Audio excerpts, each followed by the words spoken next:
اپنے ساتھ مال و دولت لے کر آئے اور انہوں نے جتنے میں خریدا کہ میں اتنے پیسے ان کو ادا کر دوں گا اور اپنے بیٹے کو وہاں سے میں چھڑا لوں گا اور میں لے لوں گا. تو جب وہ ان کے گھر گئے, انہوں نے دروازہ کھٹکھٹایا تو آپ صلی اللہ علیہ وسلم نے کہا کہ, اور انہوں نے کہا کہ میں حارثہ ہوں. ان کے والد کا نام اسی لیے زید رضی اللہ عنہ کو زید بن حارثہ کہتے ہیں. تو انہوں نے کہا کہ میرا نام حارثہ ہے اور میرے بیٹے زید آپ کے پاس ہیں, آپ جتنا مال چاہیں لے لیں اور مجھے میرا بیٹا واپس کر دیں. تو آپ صلی اللہ علیہ وسلم نے کیا فرمایا کہ مجھے مال و دولت کی کوئی ضرورت نہیں ہے, آپ کے بیٹے اگر پوچھ لیں ان سے, اگر وہ آنا چاہتے ہیں تو وہ مجھے چھوڑ کر جانا چاہتا ہے تو اسے لے جائیے, مجھے کوئی مال نہیں چاہیے. لیکن اگر وہ میرے پاس رہنا چاہے تو میں زبردستی سے اپنے سے دور نہیں کروں گا. تو حارثہ کیا کہنے لگے, آپ تو انصاف سے بھی بڑھ کر آپ نے بات کر دی. چنانچہ جب زید رضی اللہ عنہ سے پوچھا گیا کہ وہ محمد صلی اللہ علیہ وسلم کے پاس رہنا چاہتے ہیں یا اپنے والد کے ساتھ جانا چاہتے ہیں, تو انہوں نے کہا جس شخصیت کے پاس میں رہ رہا ہوں اس میں ایسی غیر معمولی خوبیاں ہیں کہ ان کی شفقت اور محبت والدین سے بھی بڑھ کر ہے, لہٰذا میں مکے ہی میں آپ صلی اللہ علیہ وسلم کے پاس رہنا پسند کروں گا. والد اور چچا یہ غیر متوقع جواب سن کر ہکا بکا رہ گئے. انہوں نے کہا زید تمہیں کیا ہو گیا ہے کہ تم غلامی کو آزادی پر فوقیت دے رہے ہو؟ مگر زید رضی اللہ عنہ نے کہا میں نے خوب سوچ سمجھ کر یہ فیصلہ کیا ہے اور اپنے فیصلے کو برقرار رکھا. آپ صلی اللہ علیہ وسلم کو بھی سیدہ خدیجہ رضی اللہ عنہ کے دیے ہوئے اس انمول تحفے پر اس قدر پیار آیا کہ وہ زید رضی اللہ عنہ کو انہوں نے اپنے ہمراہ لیا اور حرم پاک میں کعبۃ اللہ کے سائے میں جا کر اعلان فرمایا آج سے زید بن رضی اللہ عنہ میرا غلام نہیں بیٹا ہے, یہ مجھ سے وراثت پائے گا اور میں اس کا وارث بنوں گا. آپ صلی اللہ علیہ وسلم نے زید رضی اللہ عنہ کی شادی ان کی خواہش پر اپنی گھر کی سب سے معتمد لونڈی اور آپ صلی اللہ علیہ وسلم کی گود کھلانے والی ام ایمن سے کر دی. زید رضی اللہ عنہ نے رسول صلی اللہ علیہ وسلم سے سن رکھا تھا جو شخص کسی جنتی عورت سے شادی کرنا چاہتا ہو وہ ام ایمن سے شادی کر لے. اس سعادت مند جوڑے سے اسلامی تاریخ میں سب سے کم عمر کمانڈر اسامہ بن زید رضی اللہ عنہ پیدا ہوئے. زید بن حارثہ رضی اللہ عنہ ان لوگوں میں سے تھے جنہوں نے آغاز ہی میں اسلام کو قبول کر لیا تھا. حضرت زید بن حارثہ کا نکاح آپ صلی اللہ علیہ وسلم کی پھوپھی زاد بہن حضرت زینب سے بھی ہوا تھا. انشاءاللہ ہم آگے پڑھیں گے, ٹھیک ہے. اب آپ یہ یہاں پہ زید رضی اللہ عنہ کو جو تحفہ آپ صلی اللہ علیہ وسلم کو دیا تھا اس کے بارے میں یہ تھا. اب سیکنڈ آپ پارٹ میں یہ دیکھیں.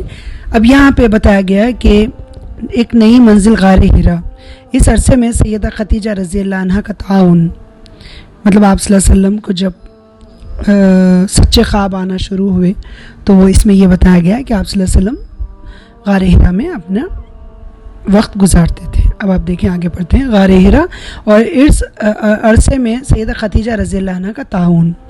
آپ صلی اللہ علیہ وسلم گھر سے ستو اور پانی کا زادیرہ لے کر مکہ مکرمہ سے کم و بیش 3 یا 4 کلومیٹر کے فاصلے پر غار ہیرا نامی پہاڑ کے غار میں تشریف لے جاتے. وہاں کئی روز تک قیام پذیر رہتے. چھوٹا سا غار جس کا طول و عرض کا کوئی زیادہ نہ تھا, مطلب چھوٹی سی جگہ تھی آپ, اور اس کی چوڑائی اور لمبائی طول و عرض اس کی زیادہ نہ تھی. بعض اوقات سیدہ خدیجہ رضی اللہ عنہ بھی آپ صلی اللہ علیہ وسلم کے ساتھ ہوتی اور قریب ہی کسی جگہ بیٹھ جاتی. آپ صلی اللہ علیہ وسلم وہاں پر عبادت کرتے, کائنات کے مشاہدہ کرتے اور اس کے پیچھے کار فرما قدرت نادرہ پر غور فرماتے. آنے جانے والے مسکینوں کو کھانا کھلاتے, اور جب زادیرہ ختم ہو جاتا تو آپ صلی اللہ علیہ وسلم واپس گھر تشریف لے جاتے. سید خدیجہ رضی اللہ عنہ اور بچیاں آپ صلی اللہ علیہ وسلم کا استقبال کرتی. آپ صلی اللہ علیہ وسلم گھر کے ضروری کام سر انجام دیتے, مزید اشیاء ہمراہ لیتے اور پھر غار کا رخ کر فرما لیتے. اسی دوران بچیوں کی دیکھ بھال, ان کی پرورش اور تربیت کی ذمہ داری سیدہ خدیجہ رضی اللہ عنہ نے لے رکھی تھی. انہوں نے اس ذمہ داری کو نہایت احسن انداز میں سر انجام دیا. اس زمانے میں بچیوں کی شادیاں جلد کر دی جاتی تھیں. بچی ذرا بڑی ہوتی تو اس کی نسبت یا نکاح ہو جاتا, اور جیسے ہی بالغ ہوتی اس کی رخصتی کر دی جاتی. حضرت خدیجہ رضی اللہ عنہ کی ایک بہن کا نام سیدہ حالہ رضی اللہ عنہ تھا. جن کے ایک بیٹے سیدنا ابو العاص رضی اللہ عنہ تھے۔ بہنوں کا آپس میں پیار ایک فطری چیز ہے اور ان کی خواہش بھی تھی کہ وہ ایک دوسرے کے ساتھ اپنے رشتوں کو مزید پختہ اور گہرا کریں۔ سیدہ زینب رضی اللہ عنہ اور آپ صلی اللہ علیہ وسلم کی سب سے بڑی بیٹی تھی۔ ذرا بڑی ہوئی تو ایک دن سیدہ حالہ رضی اللہ عنہ نے سیدہ خدیجہ رضی اللہ عنہ سے انہیں اپنے بیٹے ابو العاص کے لیے مانگ لیا۔ ابو العاص بن ربی قریشی اور مکہ مکرمہ کے مشہور تاجروں میں سے تھے۔ یہ نہایت شریف النفیس انسان تھے۔ سیدہ خدیجہ رضی اللہ عنہ نے آپ صلی اللہ علیہ وسلم سے اپنی بہن کی اس رغبت کا ذکر کیا تو وہ زینب رضی اللہ عنہ کو اپنی بہو بنانا چاہتی ہیں، تو آپ صلی اللہ علیہ وسلم نے اس پر اپنی موافقت کا اظہار کر دیا۔ اس کے بارے میں سیرت نگاروں نے لکھا ہے کہ نبوت سے 10 سال پہلے وہ پیدا ہوئی اور نبوت کے بعد ان کی رخصتی عمل میں آئی، اور یہ اپنے خاوند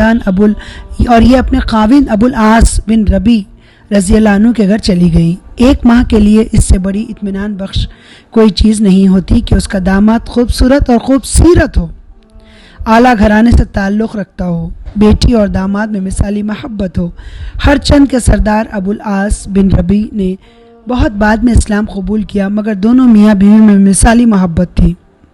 یہی وجہ ہے کہ ابو العاص نے سیدہ زینب رضی اللہ عنہ کی زندگی میں دوسری شادی نہیں کی۔ سیدہ زینب رضی اللہ عنہ جب ہجرت کر کے مدینہ چلی گئیں تو ان سے کئی سال جدائی رہی، مگر اس شریف انسان نے دوسری شادی نہیں کی۔ اب آپ نے دیکھ لیا یہاں پہ جو بتایا گیا، آپ صلی اللہ علیہ وسلم غار حرا میں جاتے اور ان کے ساتھ حضرت خدیجہ بھی کبھی کبھی ہوتی تھی، اور وہ جو جاتے تو کچھ دن کا کھانا لے کر اپنے ساتھ پانی اور ستو لے کر جاتے اور وہ وہیں رکتے، اور جب مسکینوں کو بھی وہاں کھانا کھلاتے، اور جب کھانا ختم ہو جاتا تو آپ صلی اللہ علیہ وسلم واپس آتے، گھر میں اپنا جو کام کاج ہوتا وہ کر لیتے، کچھ چیزیں لانی ہو تو وہ سب اپنا کام کر کے جو چیزیں لے جانی ہوں آپ پھر اپنے ساتھ آپ کا توشہ تیار کر لیتے، پھر غار کا رخ فرما لیتے۔ جب آپ صلی اللہ علیہ وسلم غار حرا میں ہوتے تو یہاں پہ گھر کی تمام ذمہ داری سیدہ خدیجہ کے ذمہ رہتی، اور وہ بہت اچھے طریقے سے اپنی بچیوں کی پرورش انہوں نے کی۔ اور جب تو عرب کا یہ رواج ہوتا تھا کہ بچی جب ذرا بڑی ہو جاتی تو اس کا نکاح یا اس کی بات پکی کر دی جاتی، پھر وہ بالغ ہونے کے بعد آپ اس کی رخصتی کر دی جاتی۔ تو ان کی جو سیدہ خدیجہ رضی اللہ عنہ کی جو ایک بہن تھی ان کا نام سیدہ حالہ تھا، اور ان کے بیٹے ابو العاص تھے، وہ بھی ماشاءاللہ ایک بہترین تاجر تھے۔ تو ان کی خواہش تھی ان کی بہن کی کہ حضرت زینب کا نکاح ابو العاص سے کیے وہ کریں، تو انہوں نے اپنی بات اپنی بہن کے سامنے رکھی، تو آپ صلی اللہ علیہ وسلم بھی رضامندی انہوں نے ظاہر کی اور حضرت خدیجہ بھی، تو پھر ان لوگوں کا آپ کا نکاح ہو گیا۔ اور یہ محبت، مثالی محبت آپ ان دونوں کے درمیان تھی، اور یہ بہت خوش تھیں کہ ان کے داماد بہت خوبصورت بھی تھے ابو العاص، اور آپ کے خوبصورت بھی تھے، اور وہ لیکن انہوں نے بہت بعد میں اسلام قبول کیا۔ حضرت زینب نے پہلے قبول کر لیا۔ تو حضرت زینب جب یہ لوگوں کی شادی کے بعد جب محمد صلی اللہ علیہ وسلم کو نبوت الحمدللہ مل گئی تو حضرت زینب نے جب ہی ہجرت کر لی، اور وہ ہجرت کر کے مکے سے مدینہ آ گئی، لیکن ان کے شوہر مکے میں ہی رہے اور کچھ عرصے بعد وہ مدینہ آئے۔ اب یہاں پہ تو دیکھیں ایک حضرت زینب کی شادی کے بارے میں بتا گیا، اب حضرت زینب کے بعد اب حضرت رقیہ اور حضرت ام کلثوم تھی، تو ان دونوں کا نکاح ابو لہب کے بیٹوں سے ہوا تھا، تب اب وہ ہم انشاءاللہ اس میں پڑھیں گے۔ ابو لہب اللہ کے رسول صلی اللہ علیہ وسلم کا چچا تھا۔ اس نے اپنے 2 بیٹوں عتبہ اور عتیبہ کے لیے سیدہ رقیہ اور ام کلثوم کا رشتہ مانگ لیا، چنانچہ ان دونوں صاحبزادیوں کا نکاح ان سے کر دیا گیا، لیکن ابھی رخصتی نہیں ہوئی تھی، اور یہ دونوں ابھی تک والدین کے گھر ہی میں تھی۔ جہاں تک سیدہ فاطمہ الزہرا کا تعلق ہے تو نبوت کے وقت ان کی عمر بہت کم تھی۔ آپ صلی اللہ علیہ وسلم کے فرزند عبداللہ رضی اللہ عنہ کا جن کا لقب طیب اور طاہر تھا، نبوت کے بعد پیدا ہوئے اور چھوٹی عمر ہی میں وفات پا گئے۔ ان کا ذکر بھی ہم آگے چل کر انشاءاللہ کریں گے۔ اوپر کے سارے حالات و واقعات پر غور کریں تو معلوم ہوتا ہے کہ سیدہ خدیجہ رضی اللہ عنہ ایک بڑی بھرپور زندگی گزار رہی تھی۔ گھر کا ماحول بہت عمدہ اور مثالی تھا، اولاد کی تربیت نہایت اعلیٰ معیار پر انجام پا رہی تھی۔ سیدہ خدیجہ رضی اللہ عنہ نے اپنی دولت کی کبھی پرواہ نہیں کی، یہ دولت پوری طرح رسول صلی اللہ علیہ وسلم کے تصرف میں تھی۔ ادھر اللہ رب العزت خیر البشر سید ولد آدم کو ایک بہت بڑی ذمہ داری کے لیے تیار کر رہا تھا۔ 3 سال کا عرصہ آپ صلی اللہ علیہ وسلم نے خلوت میں گزارا۔ آپ صلی اللہ علیہ وسلم غار حرا میں تشریف لے جانا، وہاں ایک سو ہو کر عبادت کرنا اور آسمان و زمین کی خلقت پر غور کرنا اسی وقت ممکن تھا جب گھر کے معاملات بڑے عمدہ طریقے سے چل رہے ہوں اور گھریلو معاملات میں کسی قسم کی کوئی پریشانی لاحق نہ ہوں۔ بس یہاں پہ یہ بتایا گیا کہ آپ صلی اللہ علیہ وسلم نے 3 سال آپ غار حرا میں جا کر گزارے، اور آپ کی ہمیشہ یہی عادت رہی کہ آپ بہت غور و فکر کرتے تھے، اور اللہ تعالیٰ آپ کو تیار کر رہا تھا کہ آپ کو ایک بہت بڑی ذمہ داری سونپنی تھی کہ اللہ تعالیٰ آپ کو نبوت دینے والا تھا، اسی لیے اللہ تعالیٰ نے آپ کی ان چیزوں میں آپ کو غور و فکر کرنے کا آپ کی طبیعت میں اللہ نے یہ پیدا کر دیا تھا، اور آپ صلی اللہ علیہ وسلم ایک سو ہو کر عبادت کرتے تھے۔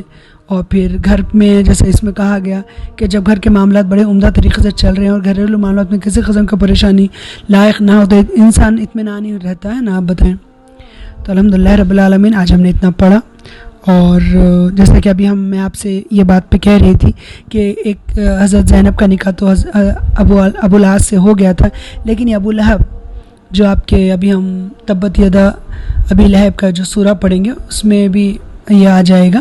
تو یہ ابو لہب جو تھے ان کا چچا تھا، اس نے اپنے دونوں بیٹے عتبہ اور عتیبہ کے لیے سیدہ رقیہ اور سیدہ ام کلثوم کا رشتہ مانگ لیا تھا، تو یہ ان کا نکاح بھی کر دیا گیا لیکن رخصتی نہیں ہوئی تھی۔ ہم بعد میں انشاءاللہ یہ تفصیل بھی آگے آئے گی تو ہم پڑھیں گے۔ اور یہ اپنے گھر پر ہی تھی، اور سیدہ فاطمہ بہت چھوٹی تھی، اور اس کے بعد حضرت عبداللہ جو تھے وہ آپ بھی بہت کم عمر تھے، نبوت کے وقت ان کی عمر بہت کم تھی، اور اس کے بعد آپ چھوٹی عمر میں ہی وفات پا گئے۔ ہم آگے انشاءاللہ پڑھیں گے۔ تو یہاں پہ یہی بتایا گیا کہ آج ہم نے الحمدللہ یہ غار حرا کا پڑھا، حضرت زینب کی شادی کا ہم نے پڑھا، اور حضرت حسامہ بن آپ کے زید بن حارثہ کا ہم نے پڑھا۔ تو انشاءاللہ کل آپ پھر آگے ہم کنٹینیو کرتے ہیں۔ بس اللہ تعالیٰ ہم سب کو نیک توفیق نیک ہدایت دے، متقی پرہیزگار بنائے، دونوں جہاں میں عافیت دے انشاءاللہ۔ بس اللہ تعالیٰ ہم سب کو بھی ایک نیک اور وفاشار بیوی بنائے انشاءاللہ۔ بس دعاؤں میں یاد رکھیں، اللہ تعالیٰ اس وبا سے اللہ تعالیٰ ہم سب کو اپنی پناہ حفظ و ایمان میں رکھے۔ السلام علیکم رحمۃ اللہ وبرکاتہ۔ سبحان ربک رب العزت عما یصفون والسلام علی المرسلین والحمد للہ رب العالمین۔